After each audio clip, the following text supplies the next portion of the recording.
வணக்கம். நான் தான் உங்கள் அக்கறை யாரும் பேசுகிறேன். இன்றைக்கி ஒரு குட்டி கதை சொல்ல போகிறோம். ஒரு கணவன் மனைவி இருந்தாங்க.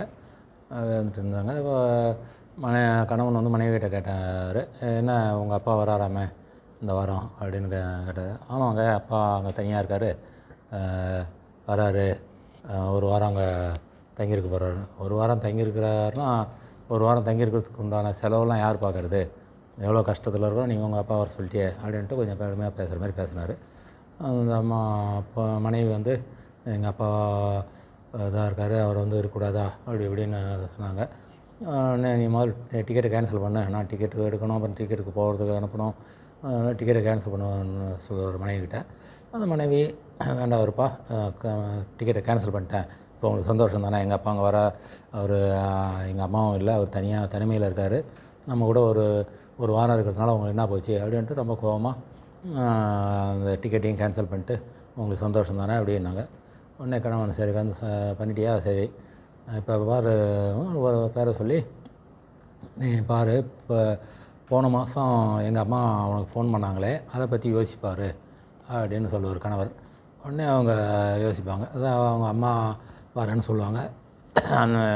எங்கே அத்தை இங்கே வராதிங்க, எங்களுக்கே இப்போ தான் வீடு வாங்கியிருக்கோம், புதுசாக வீடு வாங்கியிருக்கோம், இஎம்ஐ கட்டணும், நிறைய செலவு இருக்குது, நீங்கள் வந்தால் வர்றதுக்கு பஸ் ஃபேர் செலவு பண்ணோம், போகிறதுக்கு பஸ் ஃபேர் செலவு பண்ணோம், இங்கே இருக்கிறதுக்கு சாப்பாட்டுக்கெல்லாம் செலவாகும், நாங்களே ரொம்ப கஷ்டத்தில் இருக்கோம், நீங்கள் அங்கேயே இருங்க, நாங்கள் அப்புறமா இன்னொரு தயவுசெய்து இந்த வீடு கடன் அடைகிற வரைக்கும் இந்த பக்கமே வராதிங்க, நீங்கள் அங்கேயே இருங்க அப்படின்னு அவங்க சொல்கிறாங்க.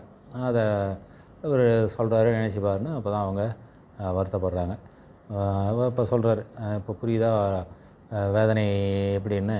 அப்பா அம்மாவை நாம் தான் பார்த்துக்கணும், பார்த்துக்கிறது உங்கள் அப்பா அம்மானா ஒரு மாதிரி இருக்க, எங்கள் அப்பா அம்மானா ஒரு மாதிரி இருக்க அப்படின்னு கணவர் சொல்லுவார். சரி சாரிங்க, நான் பண்ணது தப்பு தான், இப்போ தான் எனக்கு புரியுது அப்படின்னு சொல்லிட்டு அவங்க இது பண்ணுவாங்க. உடனே ஒரு காலிங் பெல் அடிக்கும். காலிங் பெல் அடித்த உடனே போய் திறப்பாங்க. கதை திறந்து பார்த்தா அந்த மனைவியுடைய அப்பாவும் கணவருடைய அம்மாவும் வெளியில் வந்திருப்பாங்க. அப்போ கணவர் வாங்க வாங்கன்னு ரெண்டு பேரையும் கூப்பிடுவாங்க. அதாவது அவர் கணவர் வந்து அவர் இதாக புரிய வைக்கிறதுக்காக இப்படி பண்ணால் கூட உடனே அவங்களுக்கு ரெண்டு பேருக்கும் டிக்கெட்டை போட்டு வேறு ஊர்லேருந்து அவங்களுக்கும் தனித்தனியாக டிக்கெட் போட்டு அவங்கள அனுப்பி அவங்கள வர சொல்லிட்டார். ஸோ அப்புறம் மனைவி வந்து சந்தோஷப்பட்டாங்க, ஹாப்பியாக இருந்தாங்க. ஸோ இப்போ இதெல்லாம் என்னன்னா, நம்ம வந்து நம்முடைய அம்மா அப்பாவையும் சரி, மனைவியுடைய அப்பா அம்மாவும் சரி, எல்லாரையும் ஒரே மாதிரியாக பார்க்கணும், அவங்கள பிரித்து பார்க்கக்கூடாது. ரெண்டு பேருமே முதியோர்களை நம்ம எப்பயும் பிரித்து பார்க்கக்கூடாது, எல்லாரையும் நல்லா சந்தோஷமாக வைக்கணும் அப்படின்றது தான் அந்த கதையினுடைய சுருக்கம். நன்றி, வணக்கம்.